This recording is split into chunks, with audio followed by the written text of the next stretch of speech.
Le 23 août 1852, sur le parvis de la maison de vente Bourdelle, au cœur du vieux carré de la Nouvelle-Orléans, un jeune homme fut vendu aux enchères pour la somme vertigineuse de 8 700 $. Une fortune qui dépassait de loin le prix de n'importe quel esclave jamais vendu dans la ville. Ce qui troubla les acheteurs ce jour-là ne fut pas seulement sa beauté troublante, presque surnaturelle, mais le silence absolu du commissaire-priseur lorsqu'on lui demanda d'où venait exactement ce spécimen exceptionnel. Dans les archives de la succession Lavoisier, découverte 120 ans plus tard, lors de la démolition d'un entrepôt abandonné près du port, on trouva un journal médical qui révéla une vérité bien plus sinistre que tout ce que la société créole aurait pu imaginer. Avant de poursuivre cette histoire qui va vous glacer le sang, abonnez-vous à cette chaîne et dites-nous en commentaire de quelle ville vous nous écoutez. Votre soutien nous permet de continuer à exhumer ces secrets enfouis de l'histoire. La Nouvelle-Orléans de 1852 était une ville de contrastes violents et de richesses obscènes. Capitale officieuse du commerce des esclaves dans le sud profond des États-Unis, elle attirait des planteurs de tout le territoire, des marchands européens et une élite créole qui se considérait comme l'aristocratie du Nouveau Monde. Les ventes aux enchères se tenaient plusieurs fois par semaine, transformant des êtres humains en marchandises évaluées selon des critères précis. Force physique, âge, compétences, et pour les femmes, potentiel reproductif. Mais il existait une catégorie à part, rarissime, qui faisait monter les enchères jusqu'à des sommes extravagantes. Les esclaves d'une beauté exceptionnelle, destinés non pas aux champs de coton ou aux cuisines, mais aux salons, aux réceptions, symbole vivant du raffinement et de la puissance de leurs propriétaires. Ces acquisitions répondaient à une forme perverse de collection où l'être humain devenait œuvre d'art exposée. La ville elle-même respirait une atmosphère particulière. Les ruelles étroites du quartier français exhalaient un mélange d'épices, de fleurs tropicales et de décomposition organique. L'humidité collait aux vêtements comme une seconde peau. Les maisons créoles, avec leurs balcons en fer forgé et leurs cours intérieures secrètes, cachaient derrière leurs façades élégantes des réalités que même les résidents préféraient ignorer. Dans ce décor de splendeur et de pourriture, où la fièvre jaune tuait par centaines chaque été, où les fortunes se faisaient et se défaisaient au rythme des récoltes et des spéculations, un homme avait conçu un projet qui dépassait en horreur tout ce que cette société déjà brutale pouvait tolérer. Le docteur Armand Lavoisier était arrivé à la Nouvelle-Orléans en 1838, fuyant, disait-on, un scandale médical à Paris. Grand, le regard perçant derrière des lunettes rondes à monture d'or, il parlait avec l'autorité tranquille de ceux qui ont fréquenté les meilleures universités européennes. Il avait acheté une plantation de taille moyenne à environ 40 kilomètres au nord de la ville, le long d'un méandre du Mississippi, une propriété qu'il avait baptisée Domaine Belle-Rivière. Contrairement aux autres planteurs qui maximisaient leurs profits par la culture intensive du coton ou de la canne à sucre, Lavoisier gérait son domaine avec une efficacité modérée, comme si l'agriculture n'était qu'un prétexte, une façade respectable. Ce qui intriguait ses voisins, c'était la discrétion presque maladive avec laquelle il dirigeait sa plantation. Peu d'esclaves y travaillaient, comparé à d'autres propriétés de taille similaire, peut-être une quarantaine tout au plus. Lavoisier sélectionnait personnellement chaque acquisition lors des ventes, examinant les individus avec une attention qui dépassait la simple évaluation commerciale. Il prenait des notes dans un carnet de cuir noir qu'il ne quittait jamais, mesurait parfois des distances entre les yeux, la largeur des épaules, observait la texture des cheveux avec une fascination qui mettait mal à l'aise même les commissaires-priseurs endurcis. Sa demeure principale, une bâtisse de style colonial français avec des colonnes blanches et des volets verts, se dressait au centre du domaine, entourée de chênes centenaires drapés de mousse espagnole. Mais c'était l'aile est de la maison, toujours fermée, aux fenêtres condamnées par de lourds volets qui alimentaient les spéculations. Lavoisier y passait des heures chaque jour, seul, interdisant même à ses domestiques d'y pénétrer. On entendait parfois, portés par le vent humide, des sons étranges. Des pleurs étouffés, des gémissements qui ressemblaient à ceux d'une femme en travail, puis plus rien pendant des semaines. Le médecin recevait rarement. Lorsqu'il se rendait en ville, c'était pour consulter les bibliothèques médicales, commander des ouvrages spécialisés d'Europe, ou assister aux conférences de la Société médicale de Louisiane, où il présentait parfois des communications sur l'anatomie comparée et les théories de l'hérédité. Ses interventions, toujours brillantes, révélaient une obsession. Comprendre les lois qui gouvernaient la transmission des caractéristiques physiques d'une génération à l'autre. À une époque où les théories raciales commençaient à se structurer en pseudosciences, où des hommes comme Samuel Morton mesuraient des crânes pour établir des hiérarchies entre les races, Lavoisier représentait l'avant-garde de cette pensée dangereuse. Mais contrairement à ses contemporains qui se contentaient d'observer et de théoriser, Lavoisier était un homme d'action. Et son terrain d'expérimentation était précisément ce que la loi considérait comme sa propriété absolue. Les 40 esclaves de Belle-Rivière. C'est au printemps de 1840 que commença véritablement ce qui allait devenir l'expérience la plus sinistre jamais menée sur le sol américain. Lavoisier avait passé 2 années à observer, mesurer, documenter chaque individu de sa plantation. Il avait établi des tableaux généalogiques détaillés, remontant parfois sur 3 générations lorsque les archives le permettaient, notant avec une précision maniaque la couleur exacte de la peau selon une échelle de sa propre invention, la forme du nez, la texture des cheveux, la proportion des membres, la symétrie des visages. Il avait identifié ce qu'il appelait dans ses notes les lignées prometteuses, des familles où certaines caractéristiques physiques qu'il jugeait supérieures apparaissaient avec régularité. Beauté du visage, harmonie des proportions, teint particulièrement clair pour certains, foncé pour d'autres, selon des critères qui n'obéissaient qu'à sa logique perverse. Puis il avait commencé à orchestrer les unions. Les mariages entre esclaves étaient courants dans les plantations, encouragés même par les propriétaires qui y voyaient un moyen d'assurer la reproduction de leur main-d'œuvre. Mais ce que fit Lavoisier dépassait cette pratique établie. Il séparait les couples existants sans explication, réunissait des individus qui ne s'étaient jamais adressé la parole, imposait des cohabitations selon des critères que personne ne comprenait. Ceux qui résistaient disparaissaient, vendus prétendument à des plantations lointaines. Les autres, terrorisés, obéissaient.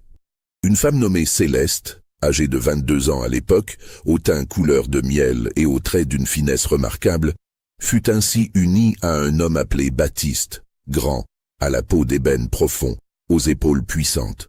Lavoisier les installa dans une cabane isolée à l'extrémité sud de la plantation et leur donna l'ordre explicite de concevoir un enfant. Il visitait Céleste chaque semaine, l'examinait avec des instruments, prenait des mesures, notait tout dans son carnet noir. 9 mois plus tard, en février 1841, Céleste donna naissance à une fille. Lavoisier assista à l'accouchement, écartant la sage-femme habituelle de la plantation. Dès que l'enfant poussa son premier cri, il la prit dans ses mains, l'examina sous toutes les coutures avec une lampe à huile, mesura son crâne, écarta ses doigts minuscules, observa la couleur de sa peau avec une intensité dérangeante. Puis, il remit l'enfant à sa mère avec un sourire satisfait et une simple phrase qui glaça Céleste. « Parfait, c'est parfait. Elle est la première génération. » Cet enfant reçut le nom d'Amélie. Elle ne fut jamais envoyée au champ. Elle grandit dans des conditions privilégiées pour une esclave, nourrie correctement, protégée des travaux pénibles. Lavoisier la suivait avec une attention obsessionnelle, documentant chaque étape de sa croissance, comparant ses mesures aux prédictions qu'il avait établies dans ses tableaux. Mais Amélie n'était pas seule. Entre 1840 et 1844, Lavoisier orchestra 8 autres unions contrôlées, créant ce qu'il appelait dans ses notes les lignées parallèles. Chaque grossesse était supervisée, chaque naissance documentée, chaque enfant évalué selon ses critères mystérieux. Certains nourrissons, jugés insatisfaisants, étaient retirés à leur mère et vendus immédiatement, parfois à des marchands qui ne posaient pas de questions. Les mères qui pleuraient trop longtemps recevaient des punitions sévères. Parmi les enfants de cette première génération, 3 furent jugés exceptionnels par Lavoisier. Amélie, bien sûr, dont la beauté se révélait déjà à l'âge de 3 ans.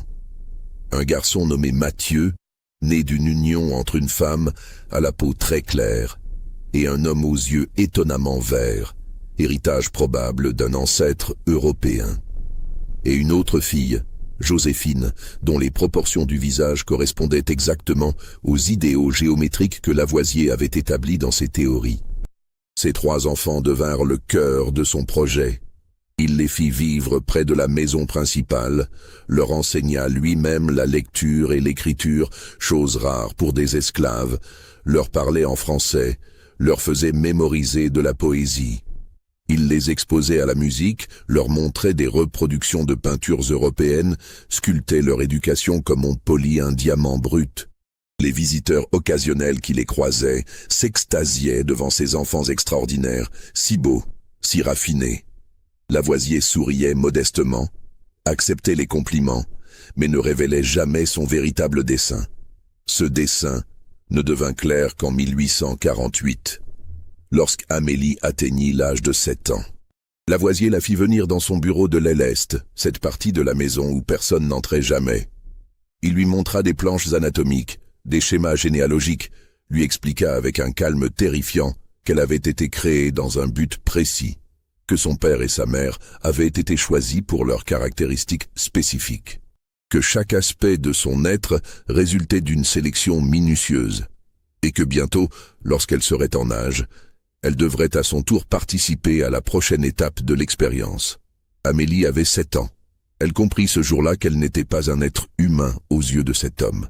Elle était un spécimen, un résultat, une étape vers quelque chose qu'elle ne pouvait même pas concevoir.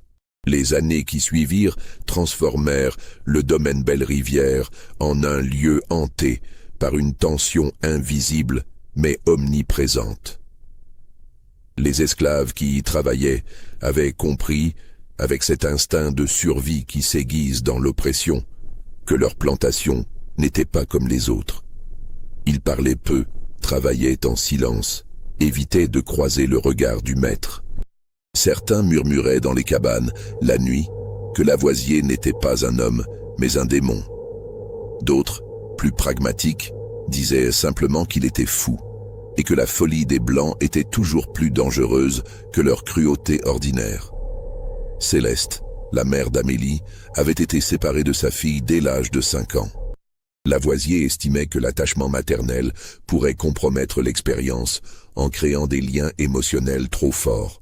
Céleste fut réassignée au champ, où elle travaillait du lever au coucher du soleil. Mais chaque soir, avant de s'endormir sur sa paillasse humide, elle sortait de sa robe un petit cahier qu'elle avait volé dans le bureau de Lavoisier des années auparavant. Alphabétisée avant l'arrivée du docteur, elle avait décidé de documenter tout ce qu'elle voyait, tout ce qu'elle comprenait de l'horreur qui se déroulait autour d'elle. Elle écrivait avec un morceau de charbon, traçant des lettres maladroites mais lisibles sur les pages jaunies.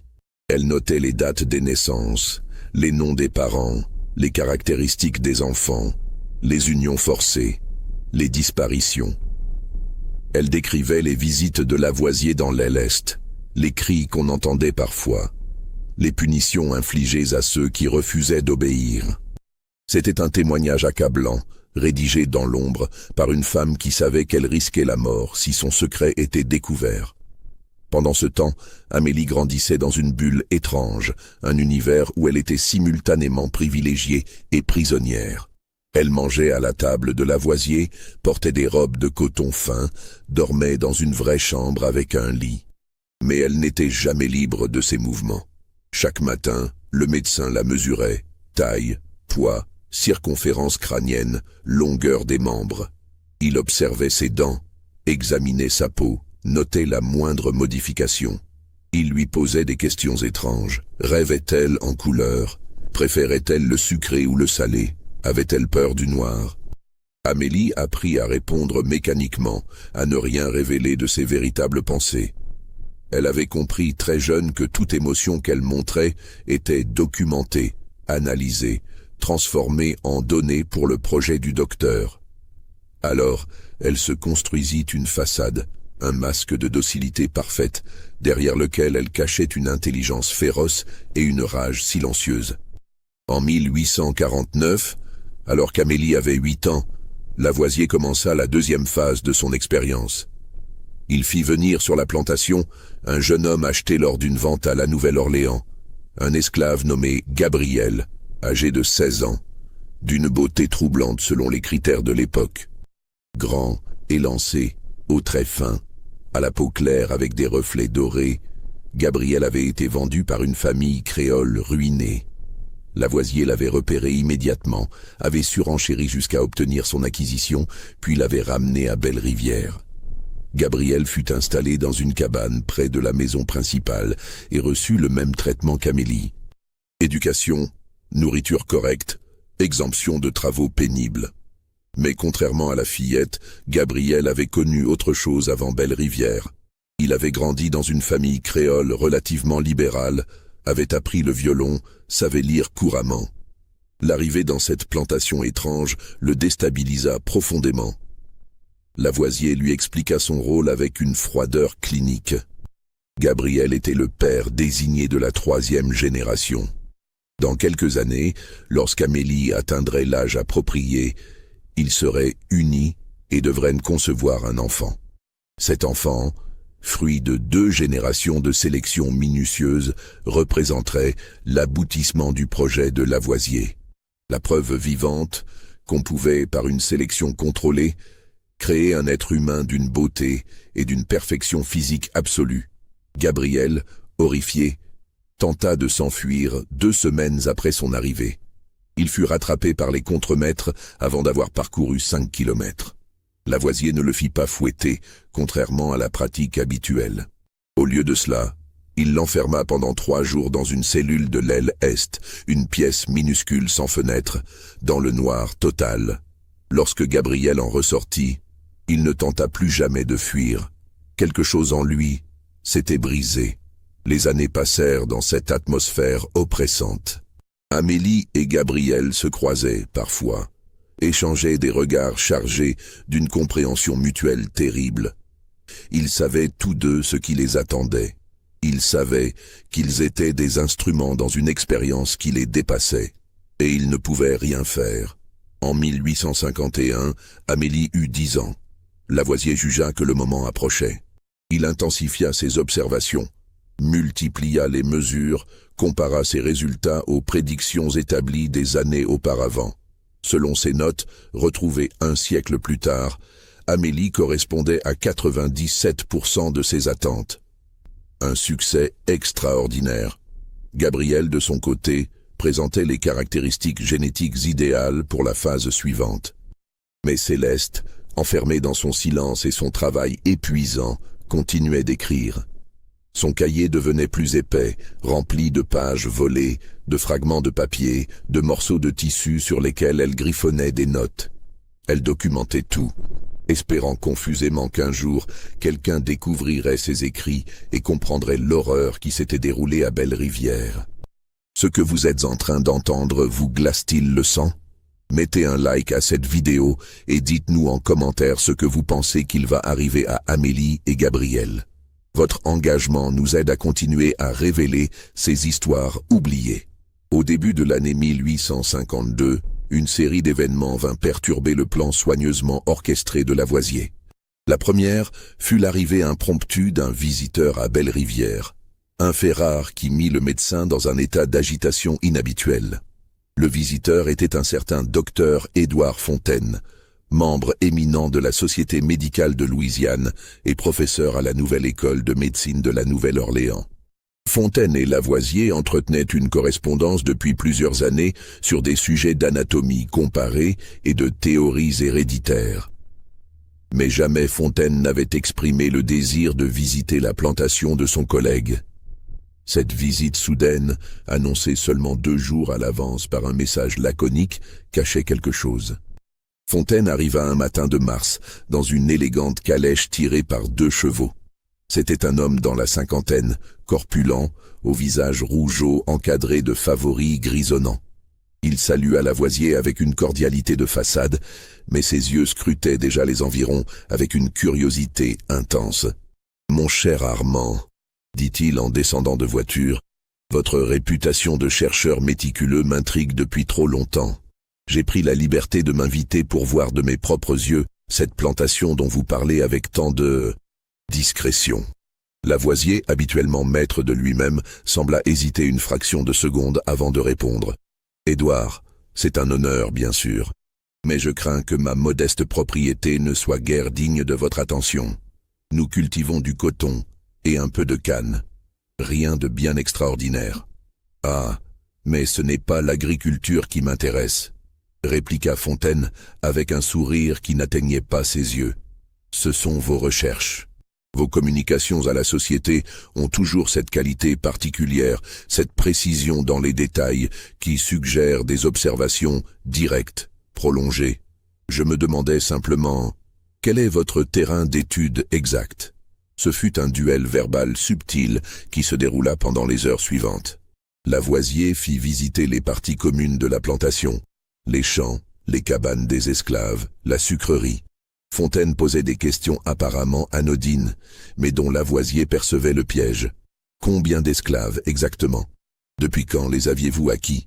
Avez-vous observé des particularités dans leurs caractéristiques physiques? La situation devint plus tendue lorsque Fontaine aperçut Amélie. La fillette traversait la cour près de la maison principale, portant un panier de linge. Elle avait maintenant 11 ans, et sa beauté naissante était déjà frappante. Fontaine s'arrêta net, observant l'enfant avec une attention qui mit Lavoisier mal à l'aise. « Remarquable, » murmura Fontaine. « Cette jeune esclave possède des traits d'une régularité exceptionnelle, presque trop exceptionnelle pour être naturelle. Une simple esclave domestique, » répondit Lavoisier d'un ton qu'il voulait détacher. « Nous avons eu de la chance avec certaines acquisitions. » « De la chance. » Fontaine se tourna vers son hôte, et son sourire avait disparu. « Armand, je vais être direct. Des rumeurs circulent à la Nouvelle-Orléans. Des rumeurs concernant votre plantation, des pratiques inhabituelles. Certains de mes collègues ont entendu parler d'esclaves vendus avec des caractéristiques physiques trop précises pour être le fruit du hasard. Un marchand m'a confié que vous aviez acheté des individus selon des critères très spécifiques, puis que vous les aviez tous emmenés ici. Personne ne les revoit jamais. Les rumeurs sont monnaie courante dans cette ville, » dit Lavoisier, mais sa voix avait perdu de son assurance. « Certes, mais ajoutez à cela vos publications, votre obsession pour l'hérédité et vos connaissances approfondies sur les unions contrôlées. Je me pose des questions, Armand. Que faites-vous vraiment ici ?» Le silence qui suivit fut lourd de menaces. Lavoisier comprit qu'il se trouvait à un carrefour. Soit il niait tout et prenait le risque que Fontaine enquête davantage, soit il jouait une carte plus audacieuse. « Édouard, » dit-il finalement, « si je vous montrais quelque chose d'extraordinaire, quelque chose qui pourrait révolutionner notre compréhension de l'hérédité humaine, seriez-vous capable de garder le secret ? Du moins temporairement, le temps que les résultats soient publiables. » Les yeux de Fontaine s'illuminèrent d'une curiosité avide mêlée de prudence. « Cela dépend de ce que vous avez à me montrer. » Lavoisier le conduisit alors dans l'aile est de la maison, cette partie condamnée où personne n'entrait jamais. Il déverrouilla une porte massive avec une clé qu'il portait toujours autour du cou, et ils pénétrèrent dans un long corridor sombre. Ce que Fontaine découvrit ce jour-là le laissa sans voix. L'aile n'était pas simplement des chambres fermées. C'était un véritable laboratoire médical, équipé d'instruments de mesure, de tables d'examen, de bocaux contenant des spécimens anatomiques, et surtout, de dizaines de cahiers remplis de données. Sur les murs étaient épinglés des tableaux généalogiques complexes, reliant des dizaines d'individus à travers plusieurs générations, avec des annotations en latin et en français. Lavoisier expliqua son projet avec une passion froide qui rendait ses paroles encore plus terrifiantes. Pendant 12 ans, il avait orchestré un programme de sélection humaine contrôlée. Il avait identifié les caractéristiques qu'il jugeait supérieures avait forcé des unions selon des critères précis, avait documenté chaque étape. Amélie représentait la deuxième génération. Gabriel, le complément génétique idéal. Et bientôt naîtrait la troisième génération, l'aboutissement de tout son travail. « Vous comprenez ?» dit-il à Fontaine qui restait pétrifié. « En 3 générations seulement, j'ai réussi à concentrer des traits spécifiques, à créer des individus dont la beauté dépasse tout ce que la nature produit aléatoirement. Imaginez ce qu'on pourrait accomplir en 5, 6 générations. Nous pourrions créer une race d'êtres humains supérieurs, parfaits, selon des critères que nous définirions nous-mêmes. » Fontaine mit plusieurs minutes à retrouver sa voix. « Armand, ce que vous décrivez c'est de l'élevage humain. Vous traitez ces gens comme du bétail. »« Mais ce sont du bétail légalement, » répliqua Lavoisier avec une logique implacable. « La loi les définit comme propriété. J'utilise ma propriété pour faire avancer la science. Où est le crime ? Le crime est moral, pas légal, » murmura Fontaine, mais sa voix manquait de conviction, car au fond de lui, sous l'horreur, il ressentait aussi cette fascination scientifique perverse que Lavoisier avait anticipée. Les données étaient là, méticuleuses, irréfutables. Les résultats étaient visibles dans la beauté troublante d'Amélie. C'était monstrueux, mais c'était aussi une expérience scientifique d'une ampleur jamais tentée auparavant. « Que comptez-vous faire maintenant ?» demanda Fontaine après un long silence. « Finaliser la 3e génération. D'ici quelques mois, Amélie sera en âge de concevoir. L'enfant qui naîtra sera le chef-d'œuvre. Et ensuite ?» Lavoisier hésita. « Ensuite, je vendrai cet enfant. » « Le vendre, après tout ce travail ? » ?»« Précisément pour prouver la valeur de mon travail. Je le vendrai aux enchères publiques à la Nouvelle-Orléans pour une somme qui établira un record. Ce sera la validation finale, la preuve que j'ai créé quelque chose d'unique, d'inestimable. Et les acheteurs ne sauront jamais comment. Ils croiront à un coup de chance génétique, à un hasard extraordinaire. Mais nous saurons. » Fontaine quitta Belle-Rivière ce soir-là, profondément troublé. Lavoisier l'avait fait jurer le secret au nom de la science, au nom de leur amitié professionnelle. Fontaine avait juré, mais il savait que ce serment lui pèserait.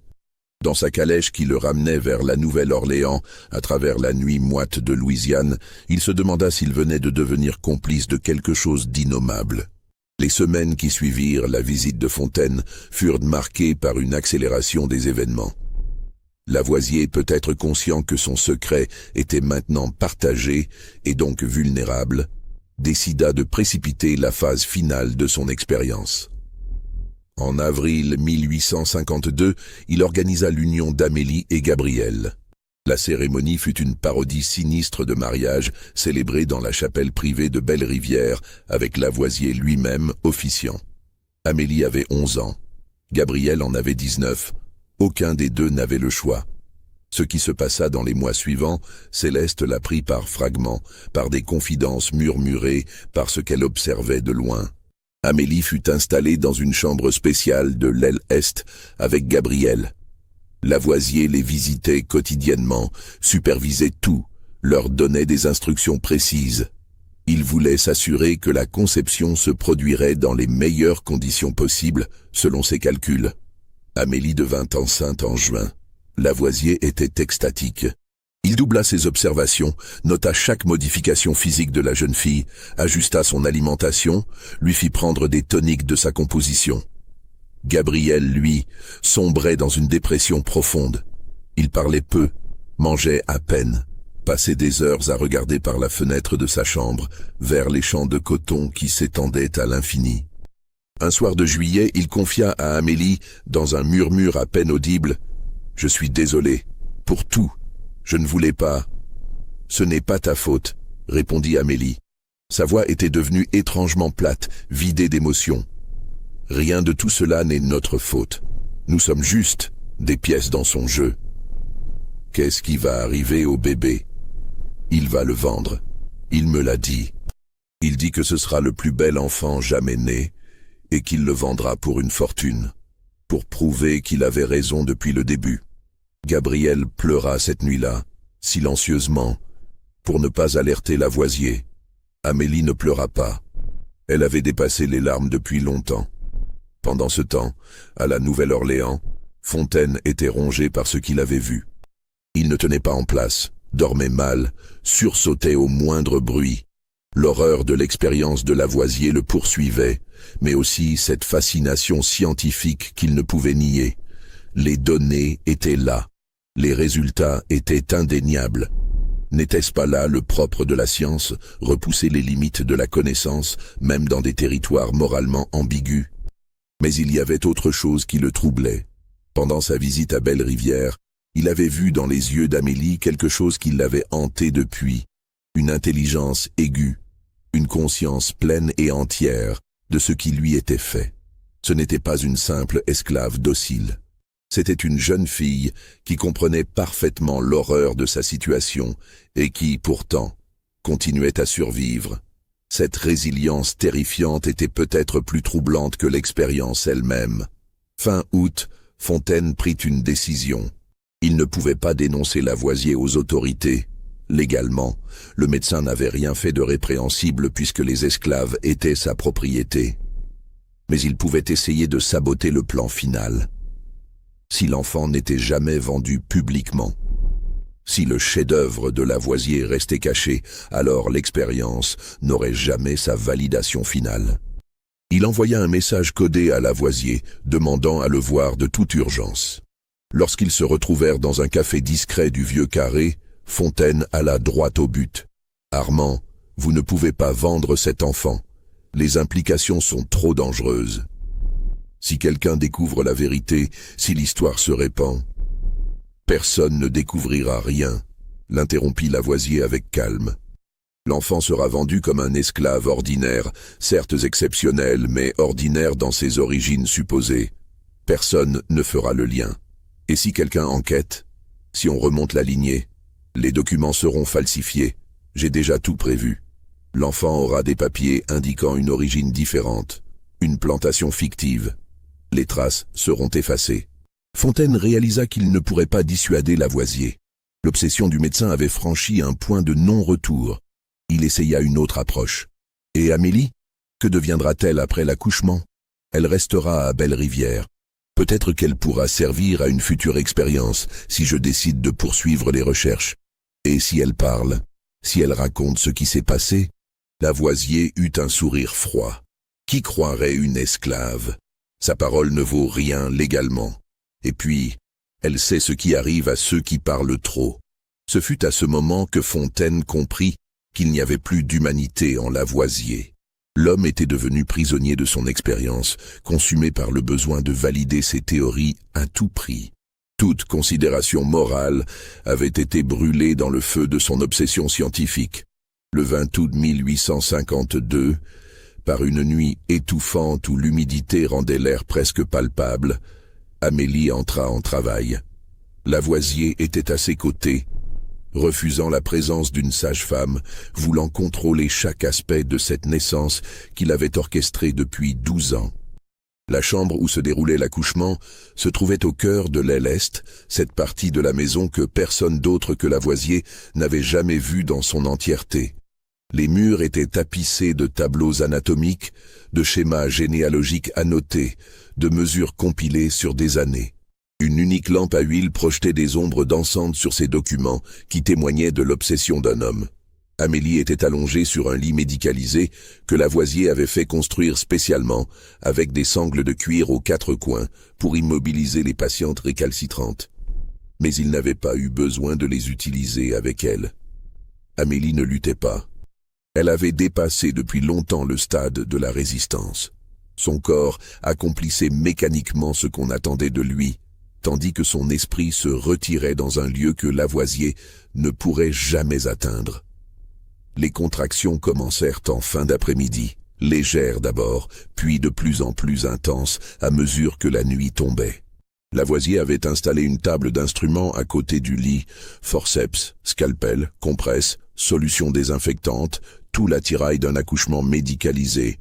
Il portait un tablier de cuir par-dessus sa chemise blanche, déjà tachée de sang séché d'on ne sait quelles interventions précédentes.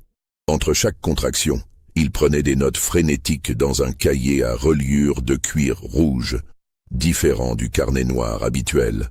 Celui-ci était réservé exclusivement à ce moment crucial, l'aboutissement de son œuvre. Il notait la fréquence des contractions, leur intensité apparente, les réactions d'Amélie, la température de la pièce, l'heure exacte de chaque étape. Sa main tremblait légèrement, pas de peur mais d'excitation contenue. Dans la pièce adjacente, séparée par une simple porte de bois, Gabriel arpentait l'espace comme un animal en cage. Il avait entendu les premiers gémissements d'Amélie et s'était précipité vers la porte, tambourinant avec ses poings, hurlant qu'il voulait être avec elle. Lavoisier l'avait fait enfermer par 2 contremaîtres robustes, des hommes à qui il payait des primes généreuses pour leur silence et leur brutalité efficace. « Laissez-moi la voir, c'est mon enfant, je vous en supplie. » Les cris de Gabriel résonnaient à travers les murs épais, désespérés, déchirants. Lavoisier leva les yeux de ses notes, agacé par le bruit. Il se dirigea vers la porte et l'entr'ouvrit légèrement. « Gabriel, calmez-vous, votre agitation ne sert à rien. Amélie a besoin de calme pour l'accouchement. Si vous continuez, je vous ferai administrer du laudanum pour vous endormir. Est-ce ce que vous voulez ? Je veux être avec elle. Vous n'avez pas le droit de me séparer d'elle maintenant. » « Je n'ai pas le droit. » Le ton de Lavoisier devint glacial. « Je possède chaque droit sur vous deux. Légalement, vous n'êtes même pas le père de cet enfant. Vous êtes l'instrument que j'ai choisi pour créer cet enfant. Rien de plus. Maintenant, taisez-vous ou je vous fais emmener aux écuries pour la nuit. » Il referma la porte sur les sanglots étouffés de Gabriel et retourna auprès d'Amélie. Une nouvelle contraction la saisit, plus violente que les précédentes.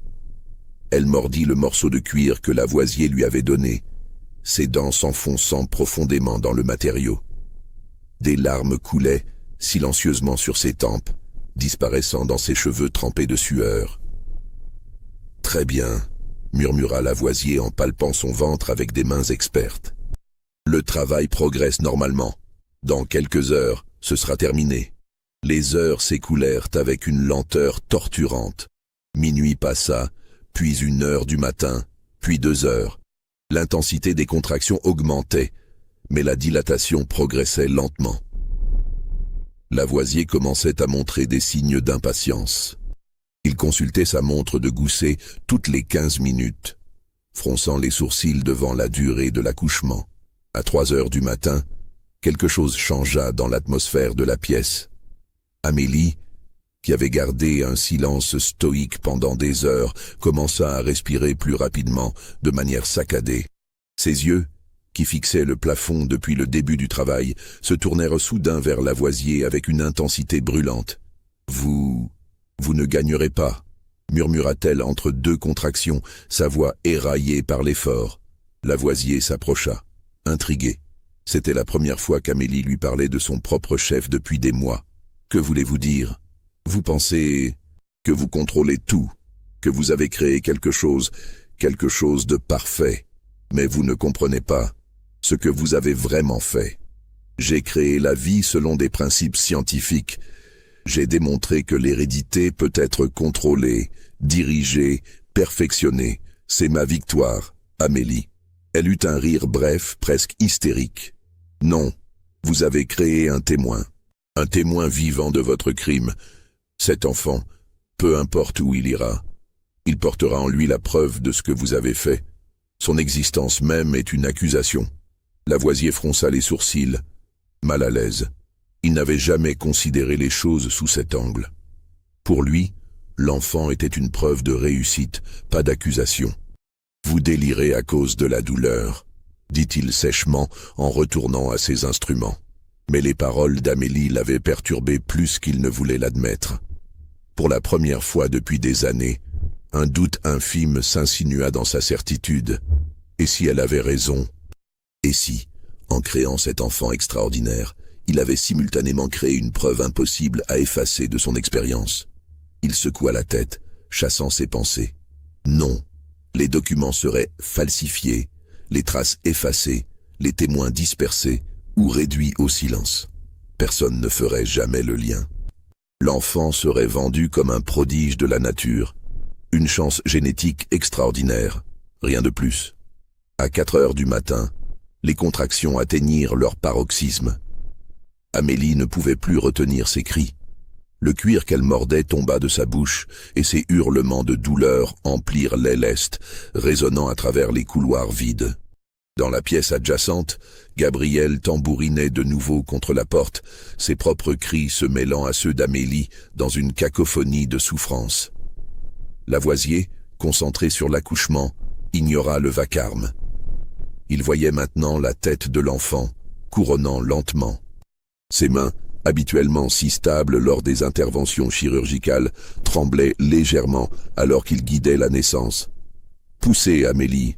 Encore, c'est presque fini. » Amélie rassembla ses dernières forces, son corps arc-bouté dans un effort ultime. Et soudain, dans un dernier cri qui sembla déchirer la nuit elle-même, l'enfant glissa dans les mains de Lavoisier. Le silence qui suivit fut absolu. Même Gabriel, dans la pièce voisine, s'était tu, comme si toute la maison retenait son souffle. Lavoisier leva l'enfant vers la lampe, le liquide amniotique goûtant de son petit corps. L'enfant ne pleurait pas immédiatement. Pendant quelques secondes terrifiantes, il resta silencieux, les yeux fermés, immobile. Lavoisier, pris de panique pour la première fois depuis le début de l'accouchement, le retourna et lui tapota fermement le dos. « Rien. Non, murmura-t-il. Non, non, non. Pas maintenant. Pas après tout ça. » Il tapota plus fort, presque brutalement. Et enfin, comme répondant à une prière que Lavoisier n'aurait jamais admis avoir formulée, l'enfant prit sa première inspiration et poussa un cri vigoureux, puissant, presque indigné. Lavoisier laissa échapper un rire de soulagement nerveux. Il posa l'enfant sur la table d'instruments le temps de couper le cordon ombilical, puis l'essuya rapidement avec une compresse propre. C'est alors seulement qu'il le regarda vraiment, méthodiquement, avec les yeux du scientifique qu'il était. Et ce qu'il vit le laissa sans voix. L'enfant était d'une beauté qui dépassait tout ce que Lavoisier avait anticipé, même dans ses rêves les plus optimistes. Ses proportions corporelles correspondaient exactement aux ratios idéaux qu'il avait calculés d'après les traités d'anatomie artistique classique.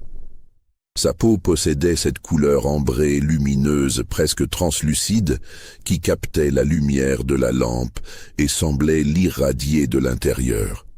Les traits de son visage, même à quelques minutes de vie, montraient déjà une symétrie troublante. Mais ce qui stupéfia le plus Lavoisier, ce furent les yeux de l'enfant. Lorsque le nouveau-né les ouvrit pour la première fois, quelques minutes après sa naissance, ils révélèrent une couleur extraordinaire. Un mélange de vert et d'or, avec des éclats ambrés près de la pupille. Des yeux qui semblaient trop conscients, trop alertes pour un nouveau-né. Lavoisier resta immobile plusieurs secondes, tenant l'enfant, contemplant ce qui était simultanément son triomphe scientifique, et il commençait à le réaliser, peut-être son plus grand péché, car en regardant ses yeux impossibles, il comprit ce qu'Amélie avait voulu dire. Cet enfant serait toujours une anomalie, toujours une question sans réponse pour ceux qui le verraient. Sa beauté même deviendrait une énigme que certains chercheraient à résoudre. Il secoua cette pensée et se tourna vers ses instruments de mesure. Pendant l'heure qui suivit, il mesura méticuleusement chaque aspect du nouveau-né. Circonférence crânienne, longueur des membres, largeur des épaules, distance entre les yeux, proportion du nez par rapport au reste du visage. Il nota tout dans son cahier rouge, ses mains retrouvant leur assurance, sa formation scientifique reprenant le dessus sur ses doutes momentanés. Amélie, épuisée, observait la scène avec des yeux vitreux. Elle avait demandé plusieurs fois à tenir son enfant, mais Lavoisier l'ignorait, absorbé par ses mesures. Ce n'est qu'après avoir tout documenté, après avoir pris plusieurs échantillons de sang du cordon ombilical pour de futures analyses, qu'il accepta finalement de poser l'enfant dans les bras de sa mère. Amélie reçut son fils avec une tendresse désespérée. Elle le regarda intensément, comme si elle voulait mémoriser chaque détail de son visage en ces quelques instants qu'on lui accordait. Des larmes coulaient librement maintenant, pas de douleur physique mais d'une souffrance bien plus profonde. « Il est beau », murmura-t-elle, « si beau que ça en est effrayant. » Oui, répondit Lavoisier avec une satisfaction évidente. Il est parfait, exactement comme je l'avais prévu. Comment allez-vous l'appeler? Peu importe, le nouveau propriétaire lui donnera le nom qu'il voudra. Vous avez 10 minutes avec lui, puis je dois le confier à la nourrice. Amélie serra l'enfant contre elle, sentant son petit cœur battre contre sa poitrine. Elle lui chantonna une berceuse que sa propre mère lui chantait autrefois, avant que tout soit détruit, avant Lavoisier, avant cette plantation maudite. Sa voix, brisée par l'épuisement et le chagrin, tremblait sur chaque note. L'enfant sembla se calmer à ce chant, ses yeux étranges fixant le visage de sa mère avec une intensité troublante pour un nouveau-né. Pendant ces 10 minutes volées, Amélie et son fils existèrent dans une bulle fragile, séparés temporairement de l'horreur qui les entourait. Puis Lavoisier s'approcha et tendit les bras. « C'est suffisant. Je dois m'assurer qu'il se porte bien. »« Non, » murmura Amélie, serrant l'enfant plus fort. « Encore un peu, s'il vous plaît. » Amélie, ne rendez pas les choses plus difficiles qu'elles ne le sont. « Plus difficiles ?» Sa voix monta soudain, chargée d'une rage contenue pendant des années. « Vous m'avez volé mon enfance. Vous m'avez créé comme on crée un outil. Vous m'avez forcé à mettre au monde un enfant que vous allez vendre. Et vous me dites de ne pas rendre les choses difficiles ?» Lavoisier recula d'un pas, surpris par cette explosion soudaine. Amélie, toujours si docile, si contrôlée, venait de briser son masque de soumission. « Rendez-le-moi » dit-il d'une voix dure. « Immédiatement. » « Que lui arrivera-t-il? Dites-moi au moins ça. Qui va l'acheter? Où ira-t-il? Le reverrai-je jamais? » « Non, vous ne le reverrez pas. C'est mieux ainsi. Les attachements compliquent tout. Quant à qui l'achètera, cela dépendra des enchères. Probablement une famille riche qui veut un ornement pour ses salons. Il aura une vie confortable, bien meilleure que celle de la plupart des esclaves. Une vie confortable dans une cage dorée, cracha Amélie. Vous ne lui avez pas donné la vie. Vous lui avez donné une prison. Ces paroles frappèrent Lavoisier plus durement qu'il ne voulait l'admettre. Il s'approcha du lit, arracha l'enfant des bras d'Amélie malgré ses protestations, et quitta rapidement la pièce. Dans le couloir, il tomba face à face avec Gabriel que les contremaîtres retenaient à peine. Le jeune homme, les yeux rougis, le visage ravagé par une nuit d'angoisse, vit l'enfant dans les bras de Lavoisier et tendit les mains vers lui. « Laissez-moi le voir. Juste le voir. » Lavoisier hésita. Il y avait quelque chose dans l'expression de Gabriel, une détresse si profonde qu'elle perça momentanément l'armure d'indifférence du médecin. Il s'approcha, tenant l'enfant de manière à ce que Gabriel puisse le voir sans le toucher. Gabriel contempla le nouveau-né et quelque chose se brisa définitivement en lui. On voyait dans ce petit visage des échos de ses propres traits, mélangés à ceux d'Amélie, créant une harmonie que la nature seule n'aurait probablement jamais produite. C'était son fils biologiquement, mais il n'aurait jamais l'opportunité d'être son père. « Comment va Amélie ?» demanda-t-il d'une voix étranglée. « Elle survivra. L'accouchement s'est bien passé médicalement. Je veux la voir. Plus tard, elle a besoin de repos maintenant. » Lavoisier fit un signe aux contremaîtres qui entraînèrent Anne-Gabrielle, toujours protestant, vers sa chambre. Le médecin continua son chemin vers l'extrémité de l'aile est, où une petite pièce avait été aménagée pour la nourrice. La femme qui attendait là, une esclave dans la trentaine nommée Marie, avait récemment perdu son propre enfant d'une fièvre. Lavoisier l'avait choisie précisément pour cela. Son lait était abondant et son chagrin la rendrait docile.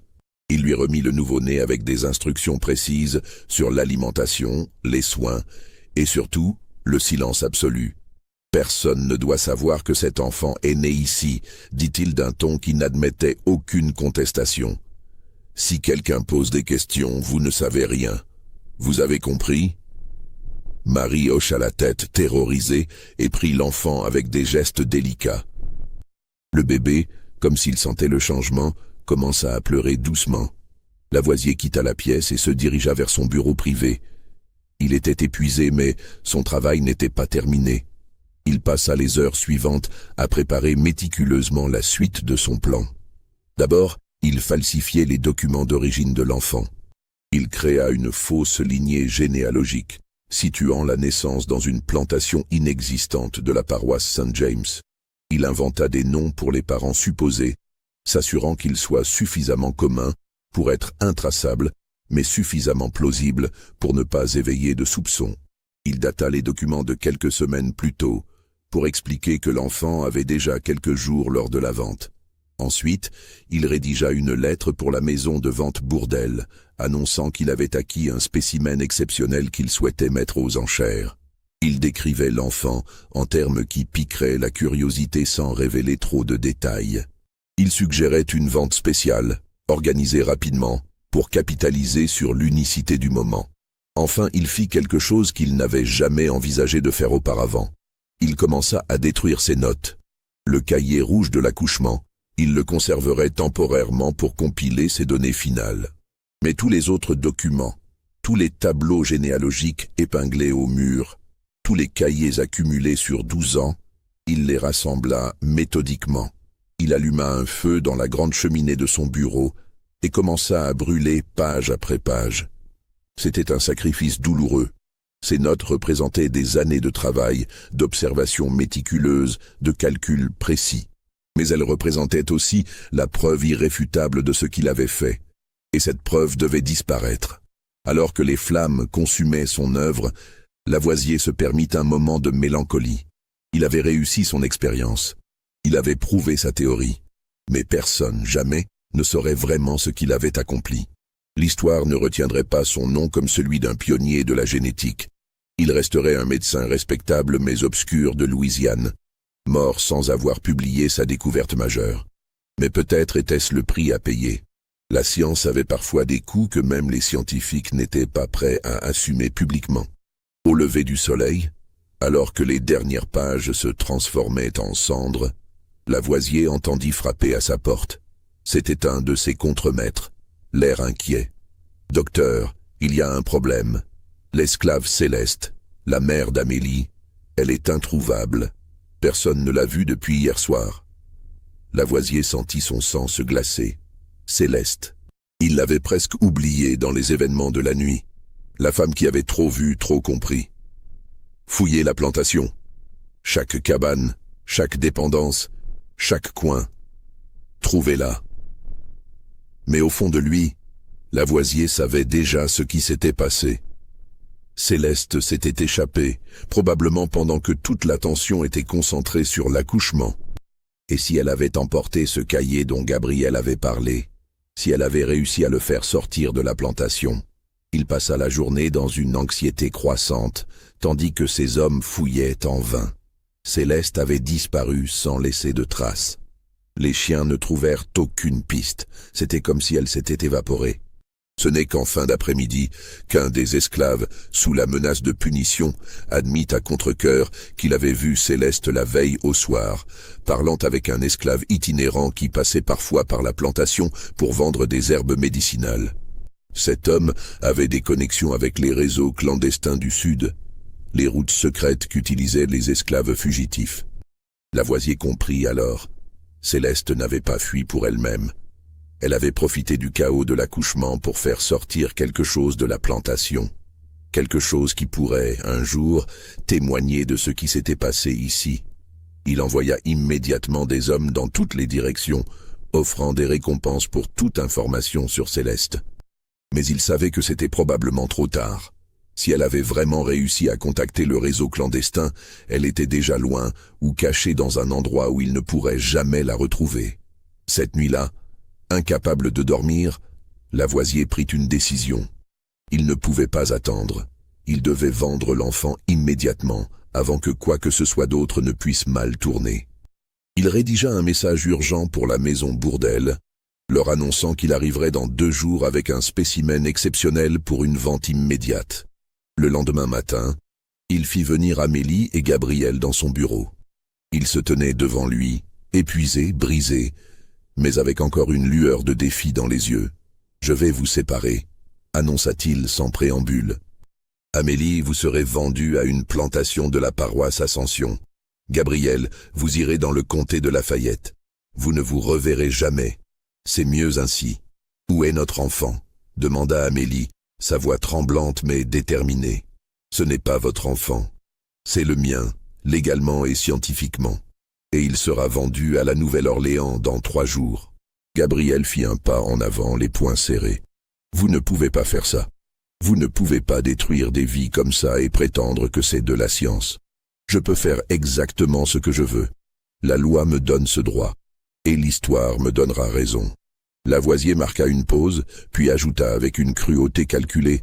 Vous voulez savoir le plus ironique? Dans 100 ans, peut-être 200, les gens feront exactement ce que j'ai fait. Ils appelleront ça autrement, peut-être, mais ils le feront. Parce qu'une fois qu'on comprend qu'on peut contrôler l'hérédité, on ne peut plus faire semblant de ne pas savoir. J'ai juste eu le courage d'être le premier. Amélie le regarda avec une expression qui mêlait le dégoût et quelque chose qui ressemblait presque à de la pitié. Vous pensez que vous êtes courageux. Vous êtes juste un homme terrifié par sa propre insignifiance. Vous pensiez que créer un bel enfant vous rendrait important. Mais tout ce que vous avez créé, c'est de la souffrance. Et c'est tout ce dont on se souviendra. Ces paroles restèrent suspendues dans l'air lourd du bureau. Lavoisier voulut répondre, chercha les mots pour défendre son œuvre, pour justifier 12 années de travail. Mais pour la première fois, aucune explication scientifique ne lui vint. Face à ces 2 jeunes gens qui l'avaient détruit, toute sa rhétorique sonnait soudain creux. Il fit un geste brusque vers la porte. « Sortez et préparez-vous au départ. Vous quittez Belle-Rivière demain. » Après leur départ, Lavoisier resta seul dans son bureau, entouré des cendres de ses notes et du poids de ce qu'il avait accompli. Pour la première fois depuis le début de son expérience, il se demanda s'il n'avait pas franchi une ligne qui n'aurait jamais dû être franchie. Mais il était trop tard pour les regrets. La machine qu'il avait mise en mouvement continuerait son cours jusqu'au bout. Le 23 août 1852, 3 jours après la naissance, Lavoisier arriva à la Nouvelle-Orléans dans une calèche fermée, tenant contre lui un panier d'osier doublé de soie blanche. À l'intérieur, enveloppé dans des couvertures fines, dormait l'enfant. Le trajet depuis Belle-Rivière avait été pénible. La chaleur étouffante d'août, la poussière des routes, les cahots de la voiture sur les chemins mal entretenus. Lavoisier avait voyagé avec Marie, la nourrice, qui devait nourrir l'enfant pendant le trajet. Il l'avait installée dans une auberge discrète près du port, avec l'ordre strict de ne parler à personne et de rester dans sa chambre jusqu'à ce qu'il revienne la chercher. La maison de vente Bourdelle se dressait sur Chartres Street, dans le vieux carré, un bâtiment imposant de briques rouges avec des colonnes blanches. Auguste Bourdelle lui-même accueillit Lavoisier dans son bureau privé au 1er étage, où les fenêtres donnaient sur la cour intérieure où se tenaient les enchères. « Docteur Lavoisier » dit Bourdelle en serrant la main du médecin. « Votre message m'a beaucoup intrigué. Vous parlez d'un spécimen exceptionnel, mais vous restez bien mystérieux sur les détails. » Lavoisier posa délicatement le panier sur le bureau de Bourdelle et souleva les couvertures. Le commissaire-priseur se pencha pour regarder, et son expression passa de la curiosité à l'émerveillement. « Mon Dieu » murmura-t-il. « C'est extraordinaire. Je n'ai jamais vu un nouveau-né avec de tels traits. D'où vient-il » ? « Cela doit rester confidentiel » répondit Lavoisier en tendant les documents falsifiés. « Tout ce que vous devez savoir est là. Origine créole probable, naissance récente, santé parfaite.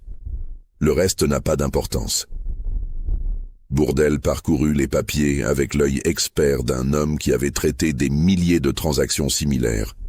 Quelque chose dans ces documents le dérangeait, une qualité trop soignée, trop précise, mais la beauté extraordinaire de l'enfant chassait ses doutes. Un spécimen pareil pouvait atteindre des sommes astronomiques. Quand voulez-vous organiser la vente ? Aujourd'hui même, si possible. Je sais que c'est inhabituel, mais j'ai mes raisons. Bourdelle réfléchit un moment. Une vente organisée si rapidement ne permettrait pas de maximiser la publicité, mais l'extraordinaire qualité du spécimen pourrait compenser. Et puis, le mystère entourant cette vente précipitée attirerait les curieux et les collectionneurs. Très bien. Je peux organiser une vente spéciale cet après-midi, disons à 3 heures. Cela vous laisse le temps de vous reposer et me donne quelques heures pour faire passer le mot parmi mes clients réguliers. Mais je prends une commission de 20%, étant donné les circonstances exceptionnelles. Accordé. Les heures suivantes furent une frénésie d'activité. Bourdelle envoya des messagers dans toute la ville, informant ses clients les plus fortunés qu'une vente exceptionnelle aurait lieu. Le bouche à oreille fit le reste. À 2 heures de l'après-midi, une foule inhabituellement importante commençait déjà à se rassembler devant la maison de vente. Lavoisier, de retour à l'auberge, préparait l'enfant pour la présentation. Il l'avait habillé d'une simple tunique de lin blanc immaculé qu'il avait fait confectionner spécialement. Pas de fioritures, pas de décoration. La beauté de l'enfant devait parler d'elle-même, sans artifice. Marie, la nourrice, regardait le médecin préparer le bébé avec des yeux emplis de larmes silencieuses. Elle avait passé ces 3 jours à s'occuper de cet enfant, et malgré elle, un attachement s'était formé.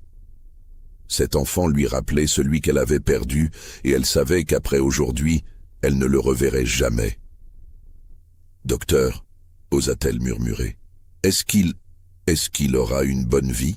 Lavoisier ne répondit pas immédiatement.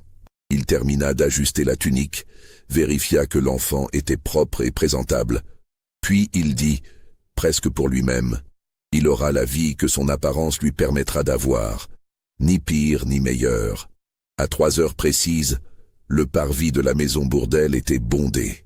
Des planteurs en costume de lin blanc, des familles créoles en tenues élégantes, malgré la chaleur, des marchands, des curieux. L'air était épais, saturé d'humidité et d'anticipation. Des esclaves tenaient des parasols au-dessus de leurs maîtres pour les protéger du soleil implacable. Dans la foule, presque invisible, se tenait le docteur Fontaine. Il avait reçu un message anonyme le matin même, rédigé d'une écriture maladroite qu'il ne reconnaissait pas. « Aujourd'hui, vous verrez le résultat de ce que vous avez laissé se produire. Maison Bourdelle, 3 heures, venez témoigner. » Le message n'était pas signé, mais Fontaine avait immédiatement compris qu'il concernait Lavoisier. Il était venu poussé par un mélange de curiosité morbide, de culpabilité et d'horreur anticipée. Il savait ce qu'il allait voir, et cette connaissance le rendait complice. Mais il ne pouvait pas rester chez lui, ignorant le dénouement de l'expérience dont il avait découvert l'existence. Auguste Bourdelle monta sur l'estrade de vente, une plateforme surélevée d'environ 1 mètre, qui permettait à toute la foule de voir la marchandise présentée. Il leva les mains pour réclamer le silence, et la foule s'apaisa progressivement. « Mesdames et messieurs, » commença-t-il de sa voix de stentor habitué à dominer les enchères, « nous avons aujourd'hui quelque chose de tout à fait extraordinaire. Un spécimen qui, j'en suis convaincu, établira un nouveau standard dans notre profession. » Il fit un geste, et Lavoisier s'avança, tenant le panier d'osier. Le médecin monta sur l'estrade et se tint à côté de Bourdelle, le visage impassible, mais les mains légèrement tremblantes. Bourdelle prit le panier et en sortit l'enfant avec des gestes théâtraux. Un murmure parcourut la foule lorsque l'enfant fut visible. Même à cette distance, même sous la lumière impitoyable du soleil d'août, la beauté du nouveau-né était évidente. « Voici un enfant mâle, né il y a quelques jours à peine, » continua Bourdelle. « Observez les proportions harmonieuses, la qualité de la peau, la symétrie des traits. Cet enfant possède une beauté que je n'ai vue qu'une seule fois dans ma carrière de 30 ans, comme commissaire-priseur. » Il fit tourner doucement l'enfant pour que toute la foule puisse le voir. L'enfant, remarquablement calme malgré la chaleur et le bruit, ouvrit les yeux à ce moment précis. Ses yeux extraordinaires, verts et or, captèrent la lumière et semblèrent briller. Un nouveau murmure, plus intense cette fois, parcourut l'assemblée. Plusieurs femmes portèrent leurs mains à leur bouche. Même les hommes les plus endurcis, habitués à évaluer les esclaves comme du bétail, semblaient troublés par ce qu'ils voyaient. « Mesdames et messieurs, » reprit Bourdelle, sentant l'excitation de la foule, « je propose de commencer les enchères à 1000 $. Un silence choqué suivit cette annonce. 1000 $ pour un nouveau-né était une somme absurde. Un esclave adulte, robuste, entraîné, se vendait rarement plus de 1500 $. Demander 1000 pour un nourrisson était de la folie. Mais alors, une voix s'éleva du fond de la foule. 1200. Les têtes se tournèrent. C'était un planteur du Mississippi, connu pour sa fortune colossale et ses acquisitions excentriques. Il collectionnait les esclaves d'apparence exceptionnelle, comme d'autres collectionnaient les œuvres d'art. 1500. Une femme cette fois, une veuve créole richement vêtue, Madame Hélène Deschamps. Elle avait la réputation d'organiser les soirées les plus courues de la Nouvelle-Orléans et de posséder les esclaves domestiques les plus beaux de la ville. Les enchères s'enchaînèrent alors avec une rapidité qui stupéfia même Bourdelle. 2000 $, 3000, 4000. La foule murmurait avec excitation et scandalisée. C'était de la folie collective, une fièvre d'acquisition qui transformait l'enfant en trophée ultime. Lavoisier, sur l'estrade, observait la scène avec des émotions contradictoires.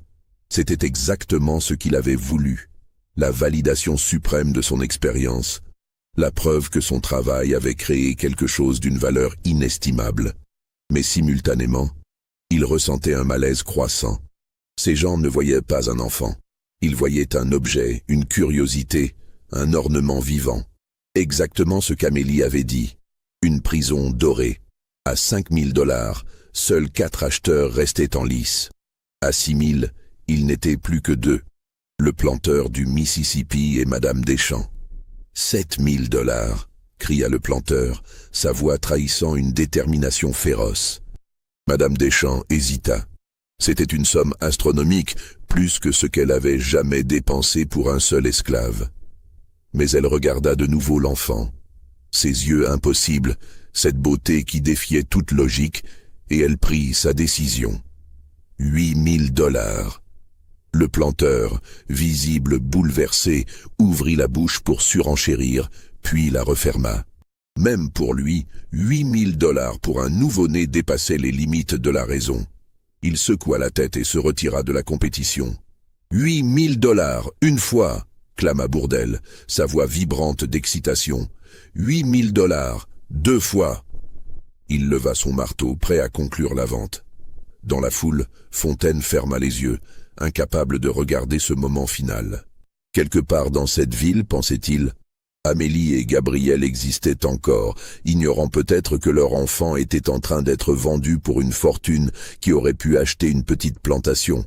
Vendu 8700 $ à Madame Hélène Deschamps. Le marteau s'abattit avec un bruit sec qui résonna dans le silence soudain. La foule applaudit, certains avec enthousiasme, d'autres avec un malaise visible. C'était un record absolu, un moment historique dans l'histoire du commerce des esclaves à la Nouvelle-Orléans. Madame Deschamps s'avança pour prendre l'enfant, accompagnée de son notaire qui commençait déjà à préparer les papiers de transaction. Bourdelle lui remit le nouveau-né avec une révérence exagérée, comme s'il s'agissait d'un prince royal. « Comment allez-vous l'appeler, madame ?» demanda quelqu'un dans la foule.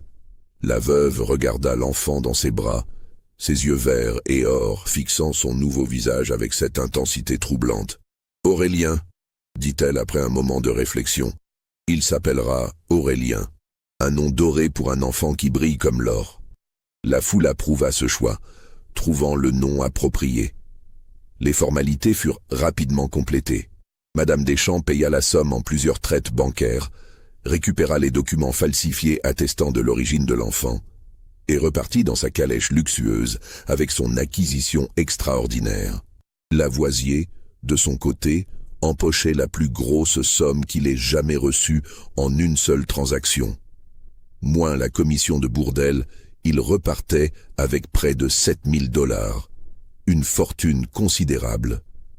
Mais alors qu'il regardait la calèche de Madame Deschamps disparaître dans les rues étroites du vieux carré, il ressentit un vide étrange. C'était terminé. 12 années de travail, de planification méticuleuse, d'observations obsessionnelles aboutissaient à ce moment. L'enfant était parti, vendu au plus offrant, et personne ne saurait jamais la vérité de ses origines.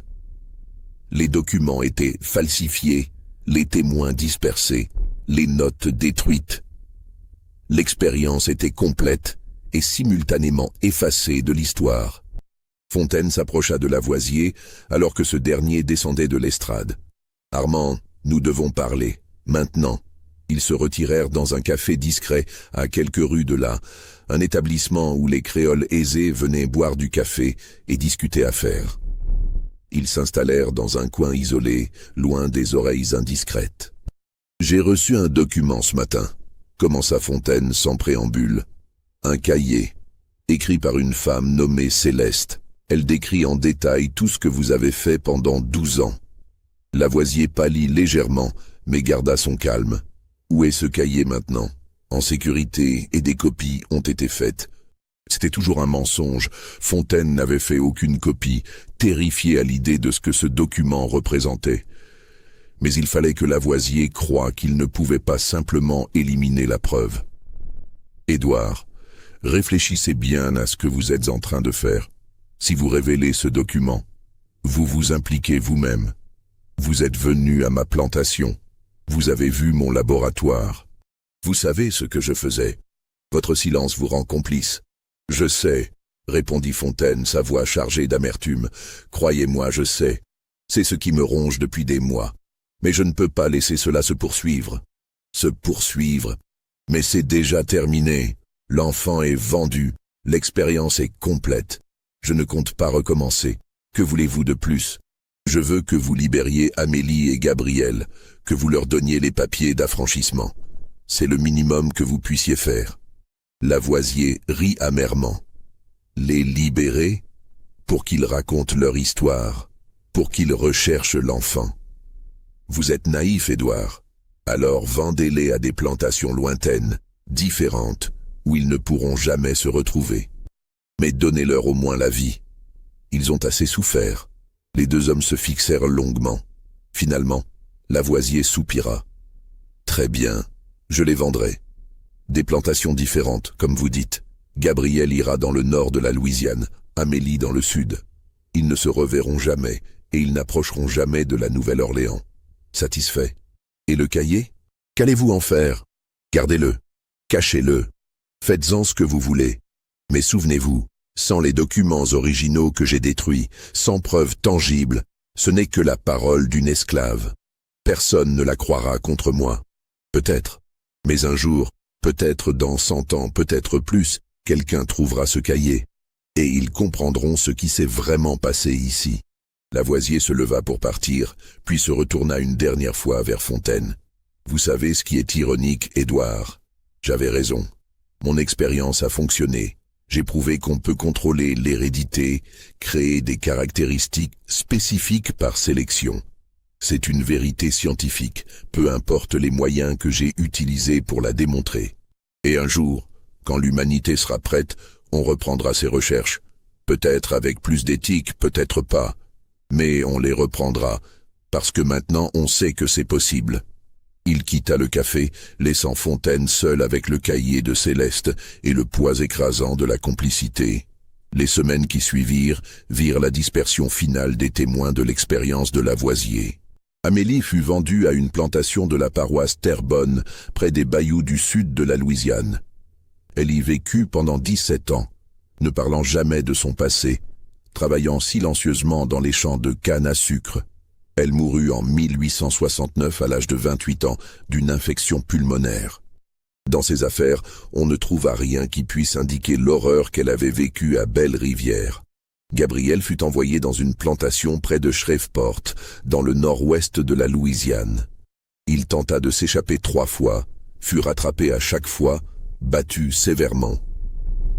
La 3e tentative lui coûta 2 doigts de la main gauche, coupés comme punition exemplaire. Il survécut jusqu'à la guerre civile, fut libéré par les troupes de l'Union en 1863 et disparut ensuite des registres historiques. Personne ne sait ce qu'il devint après la guerre. Céleste, elle, ne fut jamais retrouvée. Les recherches de Lavoisier s'essoufflèrent après quelques mois. Soit elle était morte, cachée quelque part dans les marais impénétrables de Louisiane, soit elle avait réussi l'impossible, s'échapper vers le nord par les réseaux clandestins. Le réseau du chemin de fer clandestin était actif dans la région, et il était possible, bien qu'improbable, qu'elle ait atteint la liberté. Son cahier, en tout cas, avait survécu, transmis de main en main jusqu'à finalement atteindre Fontaine. Lavoisier retourna à Belle-Rivière et y vécut presque reclus pendant les 16 années qui lui restaient. Il ne tenta jamais de répéter son expérience, comme s'il avait atteint une limite qu'il ne voulait ou ne pouvait plus franchir. Il rédigea quelques articles médicaux sur des sujets sans rapport, assista sporadiquement aux réunions de la Société médicale de Louisiane, mais son travail perdit progressivement son éclat. Il devint une figure oubliée, un médecin provincial sans distinction particulière. Quand la guerre civile éclata en 1861, sa plantation fut pillée par les troupes de l'Union. L'aile de sa maison, celle qui avait abrité son laboratoire secret, fut incendiée. Lavoisier assista à la destruction de tout ce qui restait de son travail avec une indifférence troublante, comme si cette purification par le feu était appropriée. Il mourut le 15 mars 1868, seul dans sa maison en ruine. Son corps fut découvert 3 jours plus tard par un ancien esclave qui était resté travailler comme métayer sur ce qui restait de la plantation. Dans sa main droite, il serrait encore le cahier rouge de l'accouchement, le seul document qu'il avait conservé, celui qu'il n'avait jamais pu se résoudre à détruire. Ce cahier disparut dans les semaines qui suivirent, probablement volé par quelqu'un qui espérait y trouver des informations sur un trésor caché ou des titres de propriété. Il ne fut jamais retrouvé, ne laissant comme trace de l'expérience de Lavoisier que le témoignage de Céleste, conservé précieusement par Fontaine. Quant à Aurélien, l'enfant vendu pour $8 700, il grandit dans la demeure luxueuse de Madame Deschamps comme un ornement vivant. La veuve le traitait avec une tendresse étrange, à mi-chemin entre l'affection qu'on porte à un animal de compagnie favori et l'admiration qu'on réserve à une œuvre d'art précieuse.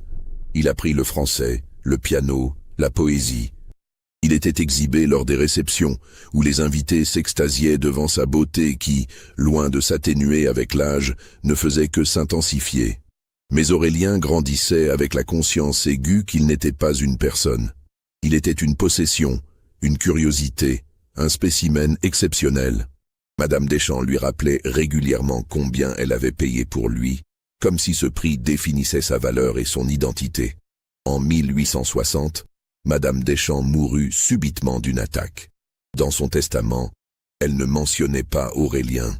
Il avait alors 8 ans, et selon la loi, il faisait partie de la succession, devait être vendu avec le reste de la propriété. Mais dans le chaos qui suivit le décès, alors que les héritiers se disputaient la fortune, Aurélien disparut. Les registres d'esclaves de la période sont incomplets, rendus encore plus fragmentaires par la guerre qui approchait. Fut-il vendu discrètement à un nouvel acheteur? S'échappa-t-il en profitant de la confusion? Mourut-il jeune d'une maladie qui n'impressionna personne précisément parce qu'il n'avait plus de propriétaire attentif? L'histoire ne le dit pas. La dernière mention vérifiable d'Aurélien dans les archives date de septembre 1860. Un inventaire de succession qui le décrit simplement comme un esclave mâle, environ 8 ans, d'apparence exceptionnelle, valeur estimée. $6 000. Après cela, le silence. Le cahier de Céleste, lui, connut un sort différent. Fontaine le garda jusqu'à sa mort en 1874.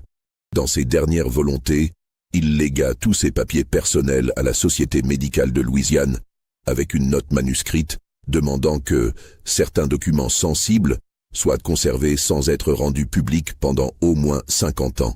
Le cahier fut donc archivé, oublié, mélangé à des centaines d'autres documents dans les sous-sols de la Société. Il y resta, intact, pendant près d'1 siècle, survivant à la reconstruction, aux inondations, aux réorganisations administratives. Ce ne fut qu'en 1973 qu'un historien nommé Thomas Beaumont, spécialisé dans l'histoire médicale du Sud, tomba sur le cahier lors d'un inventaire général des archives. Il faillit le jeter, le prenant d'abord pour un journal personnel sans intérêt. Mais en commençant à le lire, il réalisa qu'il tenait quelque chose d'extraordinaire et de terrifiant. Beaumont passa 3 ans à vérifier autant de détails que possible. Il retrouva les registres de vente de la maison Bourdelle, confirmant la transaction du 23 août 1852. Il localisa des mentions de Lavoisier dans les archives de la Société médicale. Il découvrit des traces fragmentaires de l'existence de belles rivières. Chaque élément qu'il pouvait vérifier correspondait au récit de Céleste. En 1976, il publia un article académique intitulé « Le cahier de Céleste, un témoignage d'expérimentation humaine dans la Louisiane d'avant-guerre ». L'article déclencha un débat passionné. Certains historiens acceptèrent le document comme authentique, un témoignage rare de l'horreur particulière de l'esclavage lorsqu'elle se mêlait à l'obsession scientifique. D'autres le rejetèrent comme une possible fabrication ou, au minimum, un récit exagéré, déformé par les émotions et la mémoire. Le débat n'est toujours pas résolu aujourd'hui. Le cahier existe, conservé sous verre dans les archives de l'université Tulane à la Nouvelle-Orléans. Les dates correspondent, les noms apparaissent dans divers registres fragmentaires, la vente record est documentée. Mais les preuves directes, les notes de Lavoisier, le témoignage d'autres esclaves, une trace claire du devenir d'Amélie, Gabriel ou Aurélien, n'ont jamais été retrouvées. Ce qui reste est une question sans réponse définitive. Cette expérience a-t-elle vraiment eu lieu ? Un médecin français obsédé par l'hérédité a-t-il vraiment orchestré pendant 12 ans un programme de sélection humaine contrôlé dans une plantation isolée de Louisiane ? A-t-il vraiment créé un enfant d'une beauté si extraordinaire qu'il fut vendu pour une fortune record ? Ou bien le cahier de Céleste est-il une fiction ? Un récit inventé pour illustrer les horreurs potentielles d'un système qui traitait les êtres humains comme du bétail. Une parabole sur les dangers de la science débarrassée de toute considération morale. Les historiens continuent de débattre. Les généticiens modernes, eux, trouvent l'histoire troublante pour d'autres raisons. Ils savent, maintenant, que les principes que Lavoisier aurait appliqués, sélection contrôlée sur plusieurs générations, concentration de traits spécifiques, sont scientifiquement valides. Pas pour créer une perfection mythique, mais pour influencer certaines caractéristiques héréditaires. Ce qui rend le récit de Céleste encore plus dérangeant. Ce qu'elle décrit n'est pas scientifiquement impossible. C'est juste moralement impensable. Aujourd'hui, le cahier repose dans sa vitrine climatisée, ses pages jaunies témoignant d'une histoire qui a peut-être eu lieu ou qui illustre parfaitement ce qui aurait pu se produire. Les visiteurs s'arrêtent devant, lisent les extraits exposés et repartent avec une question qui les hante. Et si c'était vrai, alors pensez-vous que cette histoire soit véridique? Que tout cela s'est réellement produit dans les plantations de Louisiane il y a 170 ans? Le cahier de Céleste existe vraiment dans les archives de l'université Tulane, tout comme les registres de cette vente record d'août 1852. Mais l'expérience elle-même a-t-elle eu lieu ou est-ce une illustration terrifiante de ce que l'esclavage permettait? Dites-nous ce que vous en pensez en commentaire. Croyez-vous au témoignage de Céleste? Pensez-vous que Lavoisier a vraiment existé et accompli cette expérience horrible? Ou pensez-vous que c'est une légende urbaine historique aussi troublante que plausible? Abonnez-vous pour découvrir d'autres mystères historiques qui glacent le sang. Ces zones grises où l'histoire documentée rencontre le témoignage invérifiable. Et partagez cette vidéo avec ceux qui, comme vous, sont fascinés par les secrets sombres du passé. Parce que la pire horreur n'est peut-être pas celle des fantômes et des légendes, mais celle que les hommes sont capables d'infliger à leurs semblables au nom de la science, du profit, ou simplement parce qu'ils en avaient le pouvoir. Et parfois, la frontière entre ce qui s'est vraiment passé et ce qui aurait pu se passer est plus mince qu'on ne voudrait l'admettre.